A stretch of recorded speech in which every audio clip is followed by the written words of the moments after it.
Hay personas que no buscaban respuestas, no investigaban misterios, no creían en nada fuera de lo normal. Y aún así, una noche cualquiera, algo se manifestó. No fue un ruido, no fue una sombra confusa, fue una presencia, algo que estaba allí, y sabía que estaba siendo observado.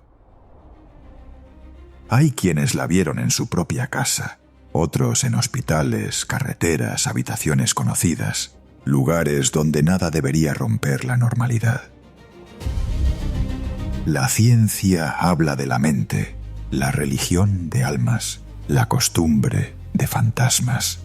Pero, ¿qué ocurre cuando el testigo no busca atención, no gana nada contando lo que vivió, y aún así arrastra esa experiencia durante años? ¿Qué ocurre cuando varios ven lo mismo, cuando no hay explicación suficiente? Hoy no vamos a darte respuestas cómodas. Vamos a hablar de apariciones, de presencias reales, de experiencias que cambian para siempre la forma de mirar el mundo. Porque quizá la pregunta no sea si existen, sino por qué algunas personas las ven y otras no. Se abren las puertas de la gruta.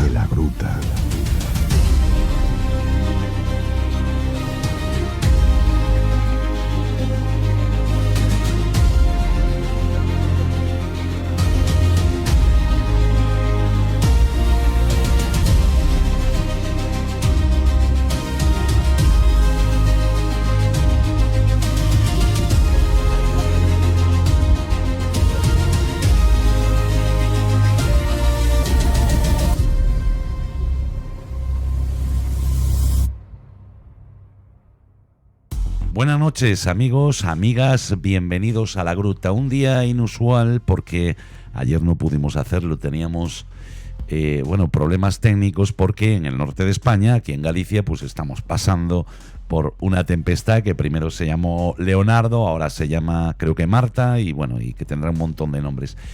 El caso es que hoy estamos aquí y contamos con la visita de un invitado muy especial, considerado uno de los mejores investigadores de España, pero eso lo vamos a conocer ahora.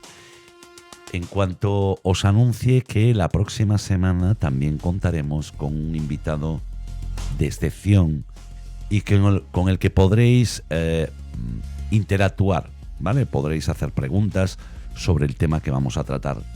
Bueno, todo esto y muchísimo más, pero primero vamos ya a dar paso a nuestro invitado, pero no sin antes conocerlo. El invitado de esta noche estudió ciencias químicas, aunque trabajó durante décadas como funcionario del Ministerio de Justicia. Está considerado uno de los mejores investigadores de ovnis de España y lleva más de 40 años estudiando todo tipo de fenómenos extraños. Es autor de los libros OVNIS, Alto Secreto, Apariciones Marianas, Más allá de lo sobrenatural y Visitantes de otras dimensiones, todos ellos publicados por Ediciones Sidonia. También participó en el libro coral Hay otros mundos, pero están en este. Esta noche cruza las puertas de la gruta, Marcelino Requejo.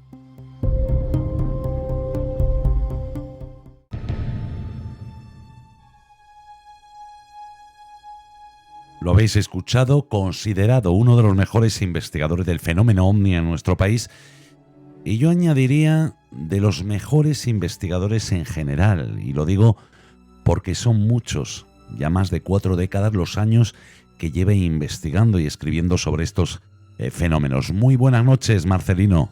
Buenas noches, Eduardo. Es un placer que nos acompañes. Todo es un placer, ya lo sabes. Marcelino, en 1986 tú investigas un caso que ocurre en Orense y que es algo muy relacionado con el tema del que vamos a hablar hoy, ¿no? De esas visitas de dormitorio, de esas apariciones que no se deben dar en momentos determinados y en lugares, pues, lo más variopintos. Este es un caso curiosísimo porque dentro de lo que son los visitantes de dormitorio pues no nos estamos siguiendo a estos típicos seres cabezones que ciertas personas dicen haber visto a los pies de la cama en ocasiones. Nos estamos refiriendo a un tipo de individuos que suelen pulular también por el interior de las viviendas y cuesta mucho obtener este tipo de testimonio. Pero en el caso de Mercedes, tuve ocasión de entrevistarla y que me contase con detalle lo que le había ocurrido en 1986.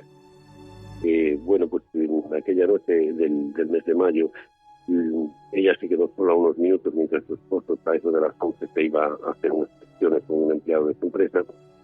Y bueno, estaba sentada en la cama leyendo y de repente sintió un tropel de gente caminando por el pasillo, ¿no? Ella tenía la puerta de la habitación cerrada. Sí. En ese instante llamó por su marido pensando que era él, que volvía con alguien, y cuando hizo ademán para levantarse de la cama a ver qué pasaba, en ese momento comenzó a abrirse la puerta de la habitación y el pasillo estaba completamente oscuro y aparecieron 3 individuos que, según describe ella, iban vestidos como con un frac, una especie de frac, y altísimos, de cerca de 2,5 metros a 3 metros tendrían. Y lo que les veía era del pecho para abajo, porque la puerta les tapaba prácticamente el resto de la cabeza. Uh-huh. Y cuando se queda paralizada, estos individuos se agachan bastante, pasan el umbral de la puerta y se vuelven a erguir, y se da cuenta de que están unidos por los hombros los 3 y llevan como un sombrero de copa y las cabezas rozan el techo de la habitación. Y se desplazan flotando. Se acercan ligeramente a la cama los 3, se quedan mirando hacia ella. Y bueno, ella me dijo que no había podido ni reaccionar, que se quedó como atónita porque no sabía qué significaba aquello. Y durante unos segundos se quedaron mirándola y acto seguido empezaron a retroceder, siempre flotando. Al llegar al umbral de la puerta volvieron a agacharse, salieron al pasillo y acto seguido la puerta comenzó a cerrarse de nuevo. Y aún ella tuvo el cuajo suficiente para levantarse, abrir la puerta, encender la luz del pasillo y buscarlos por toda la casa, a ver quién demonios era aquello, pero no vio absolutamente nada, o sea, no había absolutamente nadie en ninguna parte de las habitaciones, ni la cocina, el salón, no encontró por ningún sitio absolutamente nada. Uh-huh. Lo curioso del caso que ocurre en el 86 es que en el año 2012, y sin que esto hubiera sido publicado antes, un habitante de la ciudad inglesa de Rugby expone un testimonio en una revista especializada referente a unos seres unidos por los hombros, con sombrero, que entraron en su habitación de una estatura enorme y comenzaron a flotar literalmente sobre la habitación, a la altura del techo, estirados. Y habría que hacerse una pregunta, bueno, pero si este señor de inglés de Rugby no conocía para nada el testimonio de Mercedes Llorens, que se publica ahora por primera vez en este libro, ¿cómo puede haber una coincidencia tan sumamente exacta en la vestimenta, en el flotar de los señores, en su estatura y en penetrar en la habitación exactamente igual a la que nos cuenta Mercedes Llorens en 1986? Lo curioso de todo esto es que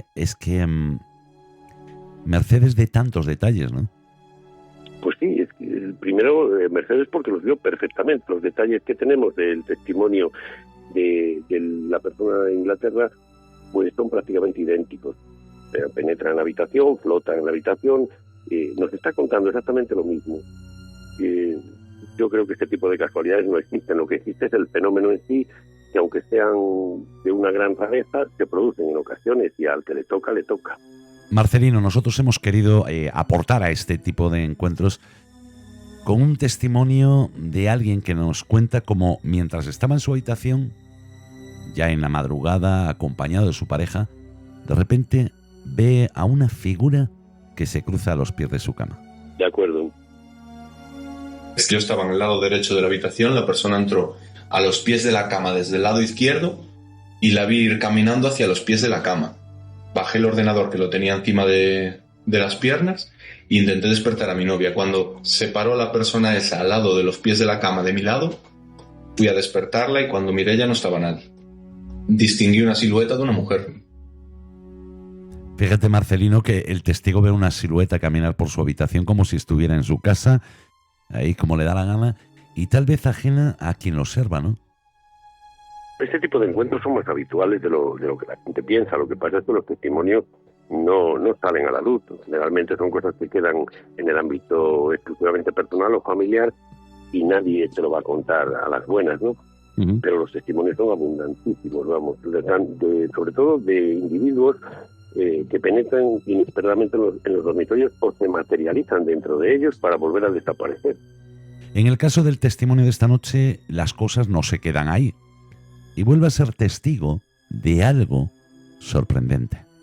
Como la vez anterior, la puerta estaba al lado izquierdo de los pies de la cama y yo en el lado derecho al lado de la ventana. Y de repente me desperté en la madrugada también con unos murmullos como si estuviese en la calle y vi una mujer a los pies de la cama, o una chica morena con el pelo largo, gritando como desesperada. No pude reconocer en ese momento a la persona, pero un mes después me comentaron que una amiga mía había muerto de un accidente. Y por lo que me pude enterar, el accidente fue bastante violento. Marcelino, al final el testigo se entera de que una buena amiga sufre un accidente de tráfico. ¿Puede ser esta aparición un mensaje como si le estuviera diciendo que ya no está en este mundo? Bueno, podría ser. De hecho, hay muchísimos testimonios en los que personas que han fallecido recientemente o instantes antes se presentan en el dormitorio de algún conocido, un amigo, un familiar, y lo ven como si estuviese vivo durante unos segundos, y a continuación esa persona se entera de que, bueno, su amigo o su familiar acaba de fallecer. Uh-huh. De todas maneras, no podemos atribuir exactamente el origen de este tipo de entidades a fallecidos o, digamos, almas en pena o cosas de este tipo. Es muy enigmático. En el caso de Mercedes, por ejemplo, aquellos 3 individuos, o en el caso del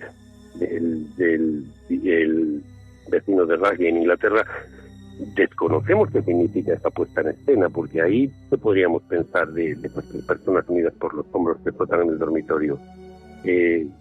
Hay una tal variedad de casos en estas presencias en los domicilios que, bueno, nos perderíamos en explicar o digo, en exponerlas o en intentar dar una explicación racional. Si alguien quiere pensar, o por el parecido, si consigue ver las facciones de esas personas aparecidas, que se parece o era exactamente su abuelo o era un amigo que acababa de fallecer, pues podría ser. Pero normalmente desconocemos el oscuro origen que tienen todo este tipo de fenómenos, estas presencias. Hay una pregunta que nos hacemos muchas veces, ¿no? ¿Puede tener algo que ver la casa o esto ocurre en cualquier momento y en cualquier lugar?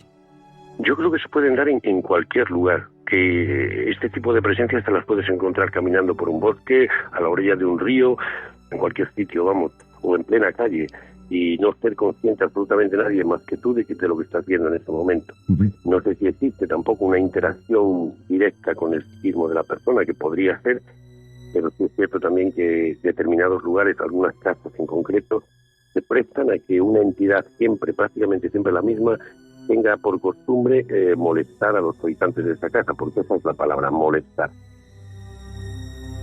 Hace años recuerdo que se ponía en contacto con nosotros una joven que aseguraba haber sido testigo de algo muy similar, ¿no? Ella estaba durmiendo en su habitación, sintió sed, baja al piso, al bajo de la casa, ¿no? Es una vivienda de 2 pisos, y baja a la cocina a coger agua y de repente, bueno, pues ve a una persona que está como mirando por la ventana, ¿no? Al lado de la chimenea. Ella se sorprende muchísimo, pero piensa que es su padre, hasta que lo llama y se da cuenta de que no es su padre el que está ahí, porque su padre le contesta desde arriba, ¿no? Desde la habitación. Ella, claro, se asusta muchísimo y se va. Días más tarde, pues se enteran de que un tío que vivía en el extranjero había fallecido esa noche, ¿no? Quizás sea para, no sé, para venir a lo mejor a dejar un mensaje, ¿no? De que ya han trascendido, no sé. En este caso hablamos de seres que no sabemos de dónde vienen y no sabemos el porqué. Claro, sabes que existen casos de, pues yo he recopilado algunos de desdoblamiento de la persona. Uh-huh. Y bueno, incluso estando viva, podría haberse desdoblado y, digamos, como si fuese una premonición, presentarse en casa de un familiar que vive en un lugar muy alejado dejar ver su presencia, pero la persona está viva en otro sitio, pero es como una premonición de que va a fallecer. Es lo que se llama el doppelganger, que yo también lo trato en uno de los capítulos del libro. Es el desdoblamiento de la persona, que siempre está asociado, por lo general, y es un fenómeno antiguo, muy conocido desde muy antiguo ya en Alemania, desde el siglo XVII, XVIII, y está asociado con la muerte. Es decir, el ver a la persona que está viva, pero que tú la ves en tu casa y sabes que vive a 1000 kilómetros, o el verte a ti mismo, generalmente es un síntoma de muerte cercana, o así se ha asociado, y lo curioso es que se cumple siempre. Uh-huh. O sea, verte a ti mismo. Sí, el caso del doppelganger, es decir, del doble de uno mismo, del doble caminante que se dice en alemán, desde donde viene el término, contempla la posibilidad de, por los casos que se han reportado, vamos, y son muchísimos, de personas que yo expongo uno de los casos que pude recopilar aquí en Galicia, bastante, muy interesante, de verse a sí misma la persona y fallecer poco después.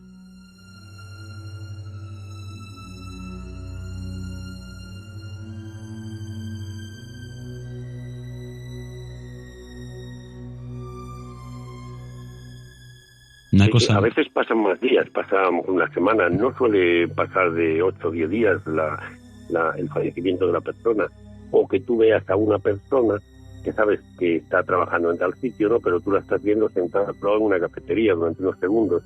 Pues es un síntoma reportado en todos los casos que ha sucedido. Creo que no hay ninguna excepción en la que la persona ha fallecido. Incluso yo conozco también en Galicia un caso de gemelas, de una gemela ver a la otra.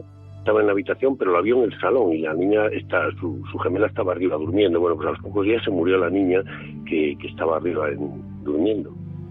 Cuando hablamos de este tipo de encuentros o de mensajeros, no podemos dejar de lado a ese famoso hombre del sombrero. Y de hecho, Marcelino, tú investigaste un caso que ocurrió en la ciudad de Ferrol, en el norte de España. ¿Te refieres a los visitantes que aparecen, o sombras que aparecen en casa, que parece que llevan un sombrero, ¿no? Sí, se llaman figuras de sombra, y una de esos tipos clasificados como figuras de sombra suele llevar sombrero. En el caso de Mercedes, como comentábamos anteriormente, no eran sombras, eran elementos reales. Mientras estuvieron en la habitación eran palpables, eran físicos. Describía su traje, su cara cadavérica alargada y el sombrero que llevaban sobre la cabeza, que parecía el sombrero típico de copa, pero que no quiere decir que lo fuera, me decía ella. Tenía ese aspecto, igual que el frac, parecía un frac, pero no quiere decir que fuese un frac, era parecido. Y esto no puede ser que provengan de otra dimensión, de otro planeta, no sé, de cualquier otro sitio. Sí, en efecto es así, estamos siendo visitados por algo que no conocemos. Y yo me inclino a pensar que posiblemente estamos interactuando con planos dimensionales o universos paralelos que contempla la física sin ningún tipo de rubor, vamos.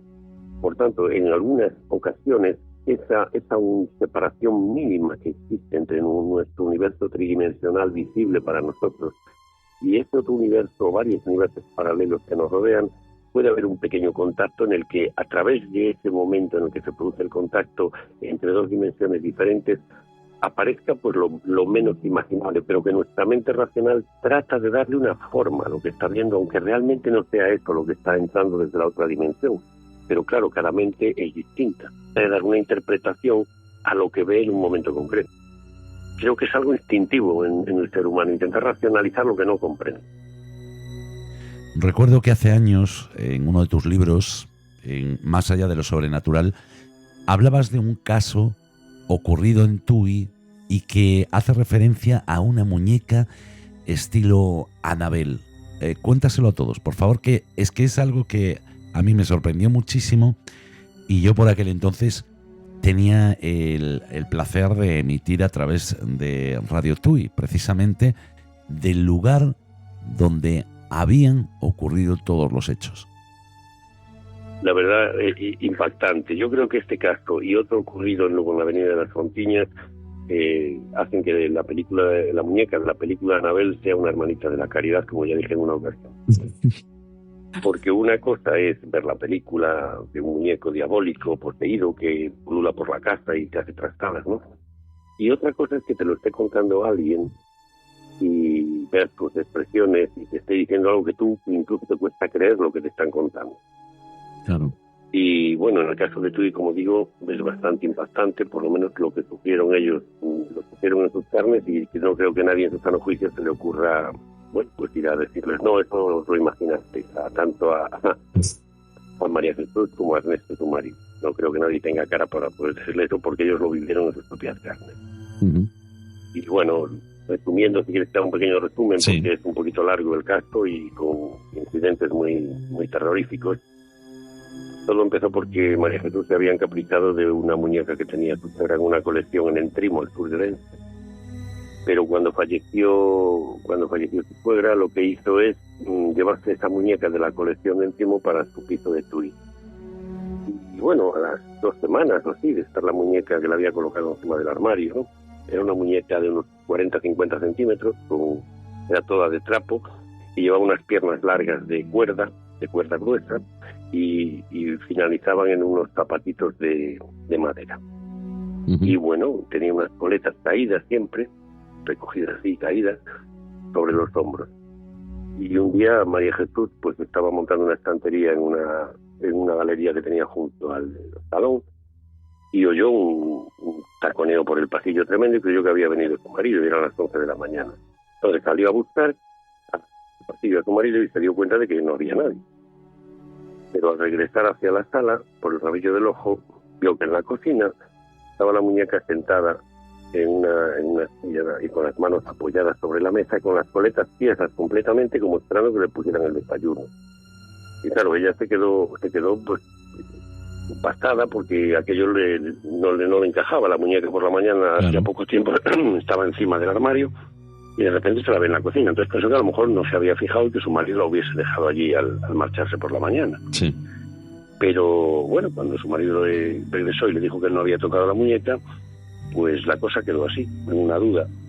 Pero unos días después, estando María Jesús, y quizá fue, según ella, la escena más terrorífica para ella, se estaba María Jesús maquillando delante del espejo en el servicio, y tenía la puerta abierta que da al pasillo, y de repente siente un golpe, algo que cae en la habitación, y un taconeo muy rápido, y ve pasar por el espejo, ve pasar a la muñeca corriendo con las coletas tiesas en dirección a la cocina.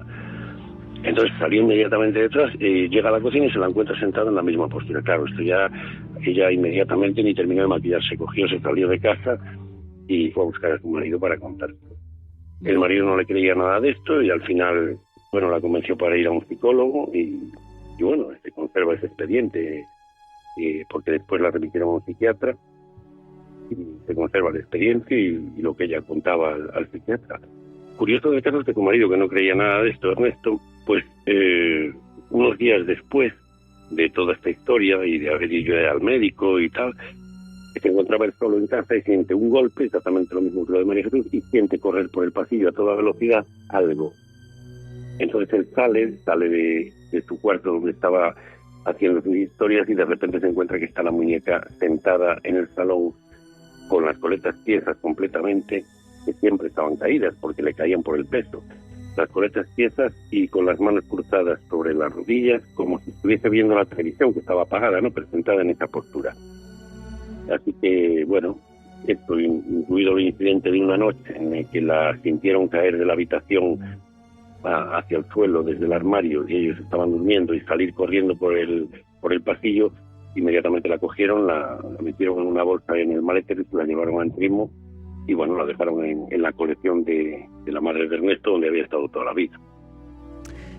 Ya para finalizar, Marcelino, hay muchos casos. Tú has investigado todo tipo de casos y todo tipo de casuísticas, pero hay uno que a mí me sobrecoge, ¿no? Y es esos encuentros con monjes voladores.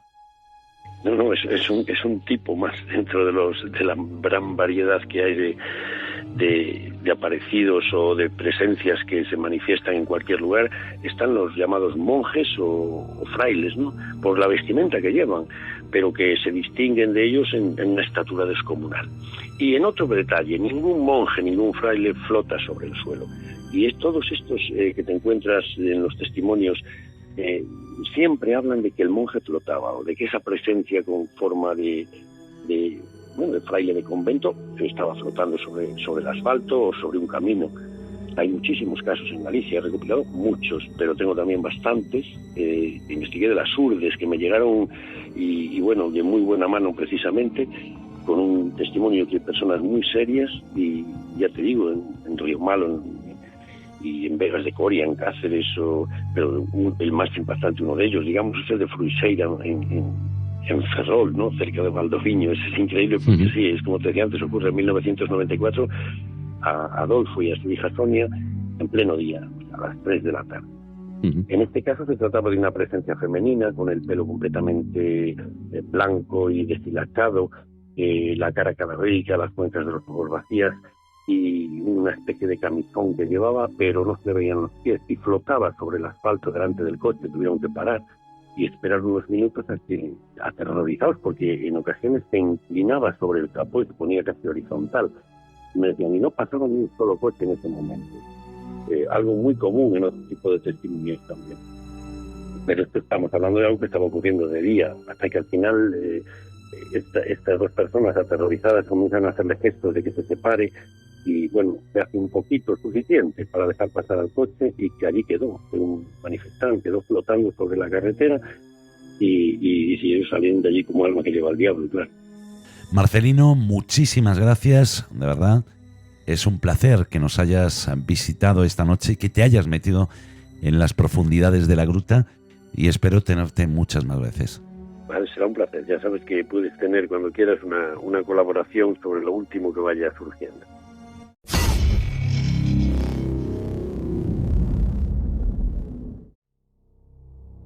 Seguro que alguna vez muchos de vosotros habéis sentido al entrar en una habitación vieja o al caminar por un pasillo en penumbra que no estabais solos, que de alguna forma os sentíais observados, y esa sensación de que las paredes nos observan no es una sugestión. En la parapsicología moderna nos habla de la impregnación, la idea de que el color, la tragedia o simplemente la vida cotidiana puede quedar impregnada, adherida al cemento, a la piedra, como si fueran un disco duro biológico.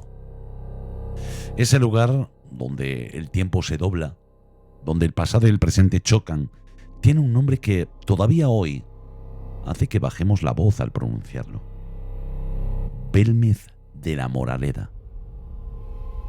Todo comenzó un mediodía de agosto de 1971. En una cocina humilde, sobre un suelo de cemento, aparece una mirada. Una mirada que no se podía limpiar con agua ni con lejía. Era la mirada de lo imposible. María Gómez Cámara, la dueña de la casa, fue la primera en sentir aquel asedio. En mi casa no dio nunca de nada. Manifestación ninguna, ni de antes de las caras ni después. Oiga, señora, y con la cara aquella que hay en la pared, ¿qué es lo que está pasando ahora? Pues la cara que está más centrada y se está corriendo. ¿Se está corriendo hacia dónde? Hacia la izquierda. O sea, hacia donde estaba en el suelo cuando apareció. Sí. ¿Y cuánto se ha corrido? ¿Cuántos centímetros? Bueno, eso yo no, exactamente no lo sé, pero que estaba más centrada y ahora pues apenas se le ve un ojo ya. ¿Pero sigue teniendo el mismo tamaño? Bueno, cuando estaba en el suelo tenía la cara larga y al cogerla del suelo y ponerla ahí se ha puesto redonda, que ha cambiado también. Y ahora eso, que se va desviando, se va poniendo más... ¿Y las caras que aparecen en el suelo, después qué ocurre? ¿Desaparecen ellas solas? Usted verá. Lo mismo que sale se van. ¿Y salen otras nuevas? Sí. ¿Y ya tiene usted caras conocidas? Quiero decir, ¿vuelven a salir las mismas o no? No. La cara que se pierde ya no vuelve más, luego salen otras. Más feas, más bonitas, salen otras distintas. María no era una mujer que buscara fama. Era una mujer aterrada que veía cómo su propio hogar se convertía en una ventana a otra realidad. Aquellas caras no eran dibujos. Eran manchas que evolucionaban, que cambiaban de expresión, que aparecían y desaparecían en cuestión de horas. Pero el fenómeno no se quedó en un solo rostro. La casa entera empezó a gestar figuras. Su hijo Miguel Pereira creció conviviendo con esas miradas de cemento. Él vio lo que nadie quería creer: que por mucho que picaran el suelo y echaran cemento nuevo, las caras volvían a brotar una y otra vez. Se dio cuenta ella de que había allí algo que no era normal, y era una cara. Entonces, pues, ella pensaba que la vista se lo hacía porque ella estaba con la fiebre Marta, estaba mal. Y salió a la calle y le preguntó a la vecina que pasaran a ver lo que ella veían ahí. Y pasaron 2 o 3 mujeres de vecinas y sí, que vieron que había una cara. Y entonces, sobre las 12 de la noche, vine yo del campo y estaba sentada ella ahí afuera en el portal. Y me dijo: Miguel, pasa a la cocina a ver lo que hay ahí. Y digo: sí, ahí hay una cara. Y le pregunté, digo: ¿esto quién lo ha hecho? ¿Quién ha pintado esto? Lo que yo pensé. Se agarraron a echarle lejía, a echarle cosas, las mujeres ahí, limpiarlas. Y contra más le echaban, mejor se veía la cara. Pues entonces cogí yo la herramienta y la piqué. Y esa cara, sí, esa cara, al cabo de 7 o 8 días o más, pues después de arreglar el rodaje que piqué yo, echarle cemento, pues claro, todos los días estábamos aquí, mirábamos a ver si aquello cambiaba, a ver lo que pasaba. Nada, se veía el rodaje arreglado y no se notaba nada. Una noche, pues salgo por ahí con los amigos, después de estar aquí cenando, y cuando vine a acostarme sobre la 1 de la madrugada, o la 1:30 sería, al dar la luz estaba la cara igual que está en la foto. Lo cual yo me asusté mucho. ¿Ahí tuviste miedo? Sí, me dio miedo porque yo pensé, digo, esto pues yo picarlo me ha vuelto a salir a mí. Y me dio miedo, pero yo tuve unas pocas noches que me acostaba y me levantaba igual. Se me pegaba los ojos: ¿esto por qué sale aquí? ¿Qué será esto? ¿Qué viene detrás de esto? Y lo pasé muy mal. Imaginaos por un segundo esa escena: picar el suelo de vuestra propia casa, cubrirlo de hormigón fresco y ver cómo a la mañana siguiente las facciones de un hombre o de un niño vuelven a emerger desde el fondo de la tierra. La verdad es que aquello rompió la paz de Belmez. El pueblo se convirtió en un hervidero de curiosos, de científicos y sobre todo de miedo. El orden público se tambaleó.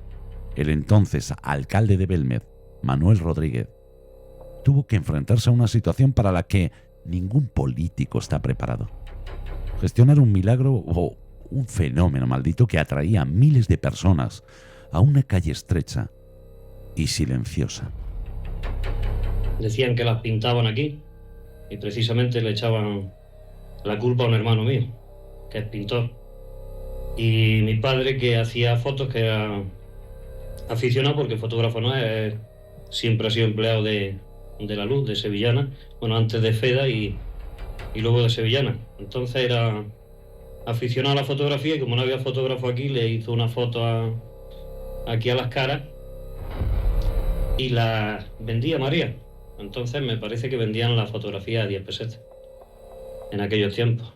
Bueno, yo no sé qué explicación darle a esto, porque yo no entiendo mucho de esto, pero yo creo que tantos científicos como han venido aquí a ver las caras, tantas veces se han llevado muestras y no se averigua, que se sabe que no es pintado, desde luego, que es, no sé, un fenómeno paranormal, lo que sale, yo qué sé, pues por telepatía, por yo qué sé, por lo que saldrán, pero ahí están, que no son pintadas y es un fenómeno más de la naturaleza. Para el mundo exterior aquello era un fraude. Se habló de sales de plata, de vinagre, de pinturas ocultas, pero la ciencia tiene un límite cuando se encuentra con la verdadera naturaleza del fenómeno.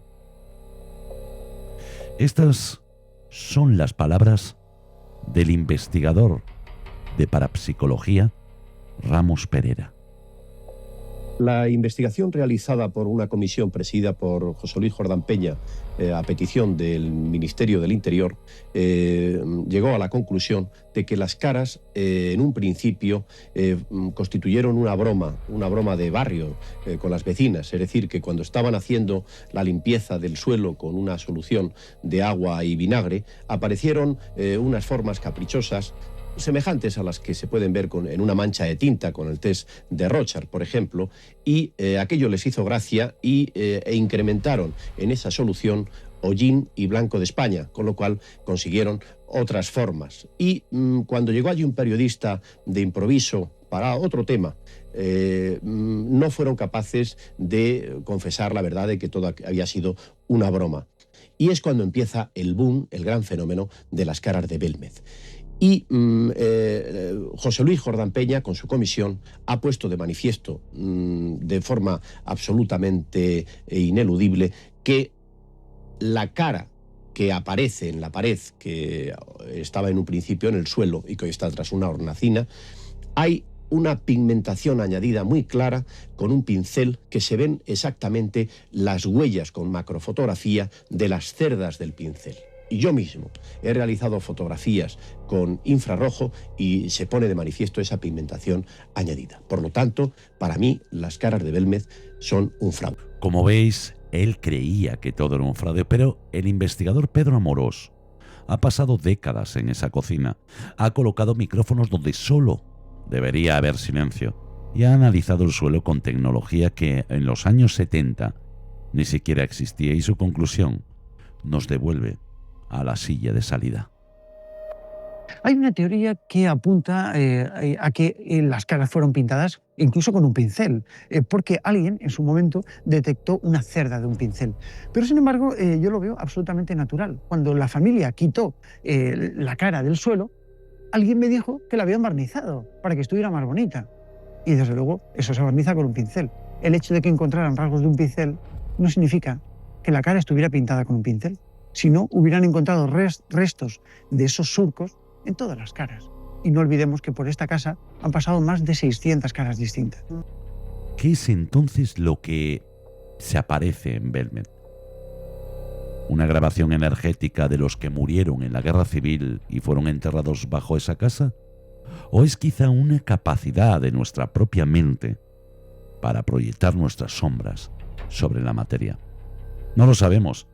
Pero lo que sí sabemos es que cuando alguien con la sensibilidad adecuada sintoniza esa frecuencia, el pasado vuelve a cobrar vida. Ocurre en Belmez, ocurre en los pasajes oscuros de la gruta y ocurre tal vez en vuestro propio pasillo cuando apagáis la luz. Al final la pregunta no es si ellos están ahí. La pregunta es si nosotros estamos preparados para que nos devuelvan la mirada.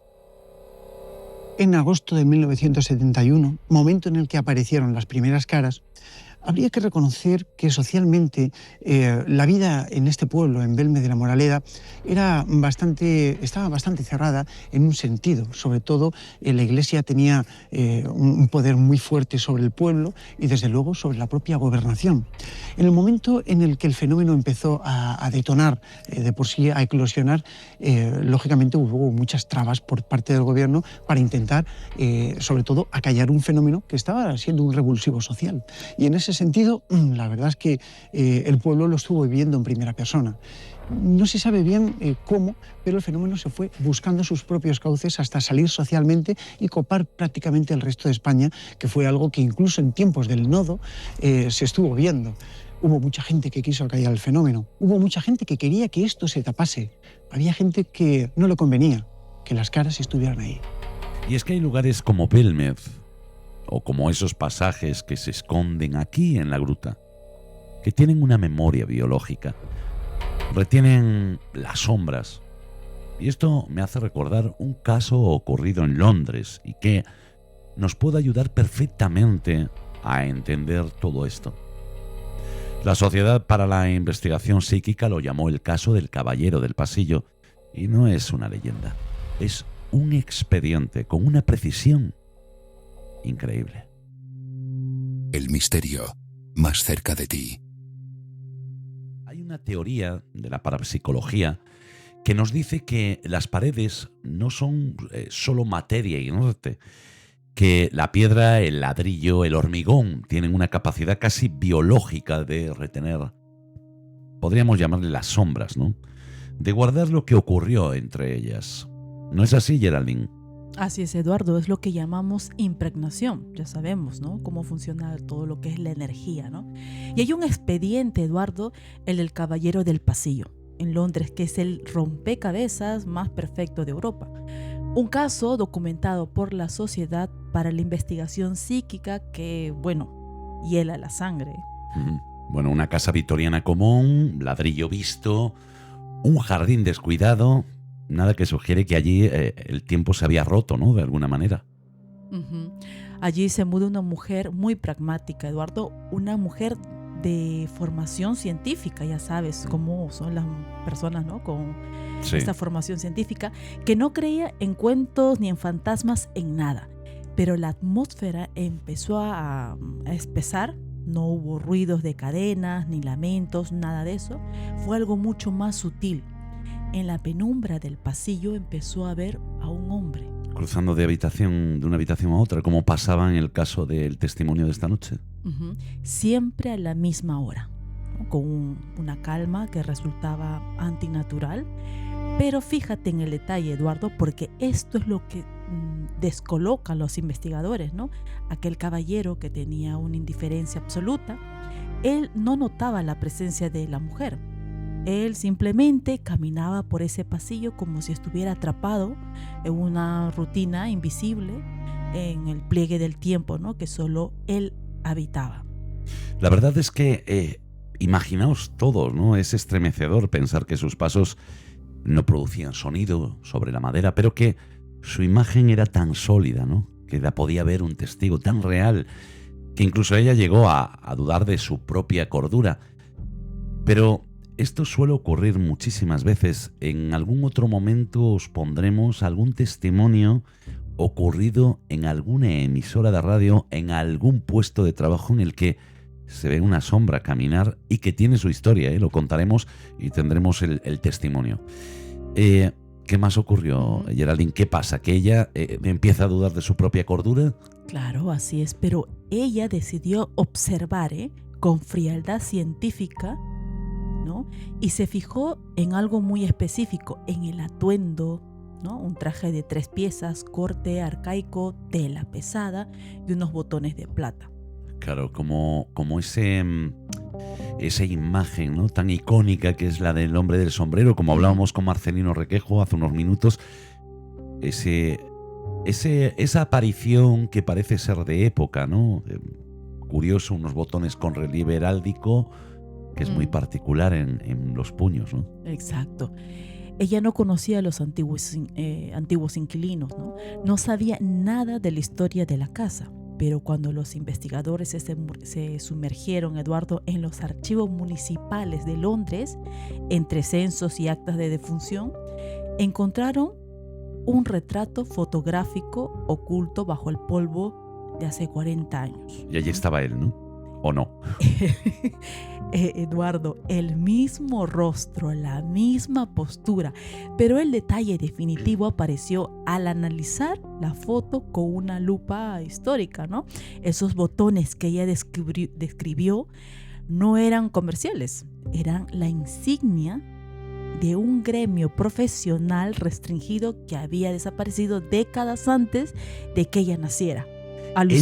Esto me recuerda, fijaos, a todos los que nos seguís desde hace tiempo, al expediente Río Seco, ¿no? Todos los que no lo hayáis visto, bueno, creo que ahora está como oculto, ¿no? Solo se liberará para suscriptores, no sé si se liberó, pero bueno, que es un caso que es muy similar, ¿no? Pero en este caso la testigo es una niña de 15 años y su familia, ¿no? Pero todo esto rompe cualquier defensa de escepticismo, ¿no? O sea, cualquier persona puede decir, no sé, no, lo que estabas es alucinando, tu cerebro lo estaba inventando, pero claro, un detalle histórico tan preciso y desconocido para el testigo, Claro. Quiere decir que no era un espíritu buscando comunicación, era una grabación de alta fidelidad en este caso. Totalmente, Eduardo. Una grabación que el espacio físico, o sea, la piedra y la madera, decidieron proyectar una y otra vez, como si el tiempo se hubiera desgastado en ese punto exacto del pasillo. Bueno, esto nos obliga a mirar con otros ojos los rincones de la gruta, ¿no? El pasado no siempre queda atrás. Y eso os lo contaré después en la reflexión final, ¿no? Pero porque a veces es una frecuencia de radio que por humedad o magnetismo vuelve de repente a sonar. De esto hablaremos también la próxima semana con un invitado de excepción que ya descubriréis y que nos vendrá a hablar sobre esto, ¿no? Pero eso hay algo que lo activa. En la soledad de aquella casa, Eduardo, la pregunta seguía flotando como una niebla, ¿no? Claro. ¿Era el caballero quien se aparecía o era ella quien estaba invadiendo el eterno presente de un hombre que nunca se fue? Esa es la gran pregunta, alucinar a esta pregunta que nos deja Geraldine. Es muy fuerte lo que estás diciendo. O sea, ¿era el caballero quien se le aparecía a ella o era ella la que se le aparecía a él? Bueno, vamos a escuchar una pequeña cuña y continuamos. La Gruta. Cada sábado, en la medianoche. Bueno, y continuamos con el programa y vamos a ir a... Bueno, voy a compartir, como va a ser de costumbre en esta segunda temporada, mis conclusiones, ¿no? Conclusiones que yo a lo mejor, mis teorías locas en muchas ocasiones, otras veces serán teorías que vosotros reconoceréis y que diréis, oye, pues puede ser, ¿no? Porque llegados a este punto, la conclusión es innegable. Los casos que hemos diseccionado esta noche, desde el asedio en la cocina de Belmez hasta la figura indiferente del Caballero de Londres, o todo lo que nos contó esta noche Marcelino, nos obliga a reformular qué entendemos nosotros por aparición, qué entendemos nosotros por ese momento anómalo, no sé cómo llamarlo. No estamos, a ver si lo explico bien, no estamos ante entes que buscan de alguna forma asustarnos, ¿no? Como estamos acostumbrados a ver en las películas, ni estamos ante alucinaciones colectivas en las que hay un montón de gente y de repente empiezan a ver aparecidos. Estamos ante la memoria de la materia. Y la prueba de los botones, esos botones de plata de la que hablamos con Geraldine, o la persistencia de los rostros bajo el cemento que describían los testigos de Jaén, nos dicen que el lugar es un soporte de grabación, que es un disco duro de piedra y cal que de alguna forma ha registrado una emoción, una rutina, una tragedia. Acordaos de un programa en el que hablábamos de los alfaques, ¿no? Del camping de los alfaques, o de la tragedia del río Órbigo, que había algo que quedaba ahí plasmado, ¿no? Que se niega a ser borrado. Claro, en términos científicos, una impregnación ambiental de alta fidelidad. Es decir, estamos viendo todo en HD, ¿no? Por lo tanto, nuestra labor aquí en la gruta no es otra que aprender a sintonizar esas frecuencias, entender que el pasado no es una línea que dejamos atrás, sino una capa que está justo debajo de nuestra piel, esperando el magnetismo o la humanidad adecuada para volver a proyectarse. Esta noche hemos comprobado que el tiempo es muchísimo más frágil de lo que creemos. Y una vez que los datos están sobre la mesa y las evidencias han hablado, porque tenemos todas esas pruebas, solo queda espacio para una cosa, y es la interpretación más profunda, la que va más allá de los números y de los informes. Es el momento en el que tenemos que apagar las luces, dejar atrás la técnica y enfrentarnos a lo que todo esto significa realmente. Porque es muy importante que demos, y valga la redundancia, pero demos importancia a la ciencia. Es importantísimo. Pero también tenemos que dar importancia a lo que nosotros vivimos y a lo que a nosotros nos llega. Porque no siempre el loco está encerrado en uno mismo, ¿no? A veces el mundo está loco. Y nosotros tenemos que reconocer cuando nos equivocamos y cuando no. Y hay muchas personas que viven experiencias que no tienen ningún ánimo de ser reconocidos, ni famosos, ni ganar dinero, y sin embargo se prestan a contarlo y a compartirlo con los demás, porque en un acto de valentía pues tratan de ayudar a otros, ¿no?, que posiblemente están viviendo la misma situación. Como os decía, la próxima semana traeremos a un invitado de excepción que nos hablará sobre muchas cosas interesantes. Bueno, a otro invitado de excepción, porque la semana pasada Masaru Ecchi, después Marcelino Requejo esta semana, y la próxima semana quién será, ¿no? Así que os invito a que estéis la próxima semana con nosotros. Os dejo ahora con esa reflexión que acostumbraré a hacer en cada programa.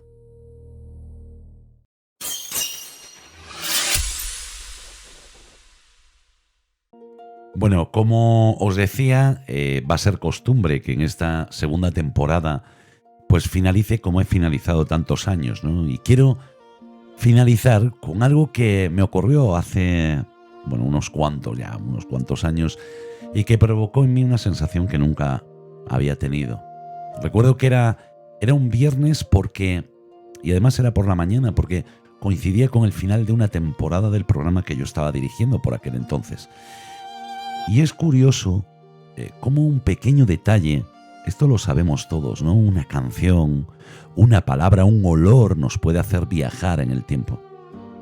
Yo creo que quizás sea porque en realidad el tiempo no existe, pero de eso hablaremos en otro momento. El tema es que, bueno, ese día me levanté temprano y me fui a visitar la tumba de mi padre. Esto lo solía hacer todas las semanas, ¿no? Porque realmente el cementerio estaba a 5 minutos de mi casa caminando y bueno, pues podía ir en cualquier momento, ¿no? Así que cuando llego allí me encuentro a los jardineros de mantenimiento que estaban limpiando esa zona y bueno, acomodándola, arreglando un poquito. Y claro, decidí, para hacer tiempo, darme un paseo por el cementerio. Como yo creo que lo hicimos todos, ¿no? Alguna vez que te vas paseando y vas viendo los panteones, ¿no? Y bueno, no sé, a lo mejor por curiosidad, por morbo, no sé por qué lo hacemos. El caso es que cuando comencé ese recorrido, sentí de repente como si todo mi cuerpo viajara a otro lugar. Era un lugar donde hacía tiempo que yo había estado y me di cuenta enseguida, en cuestión de segundos, que ese viaje se debía a las personas que yo podía ver sus nombres grabados, ¿no?, en las lápidas. Claro, eran personas que habían formado parte en algún episodio de mi vida y que ya no estaban, personas que yo ya no recordaba, pero que habían ayudado a construir parte de mi vida, parte de mi historia, parte de quién soy y de quién seré en el futuro. Eran esas personas que muchas de ellas tú mirabas por la calle, ni siquiera habías cruzado una palabra nunca en tu vida, pero que de alguna forma habían influenciado en mi vida. A lo mejor es muy difícil de explicar, ¿no? Pero yo creo que es fácil de entender, ¿no? No sé, el señor barrendero que barría todas las mañanas delante de nuestro colegio, el policía que dirigía el tráfico mientras cruzábamos el semáforo, no sé, la señora que tenía, una tiendita de caramelos, ¿no?, justito a unos metros, a muy pocos metros de mi casa, de mi colegio.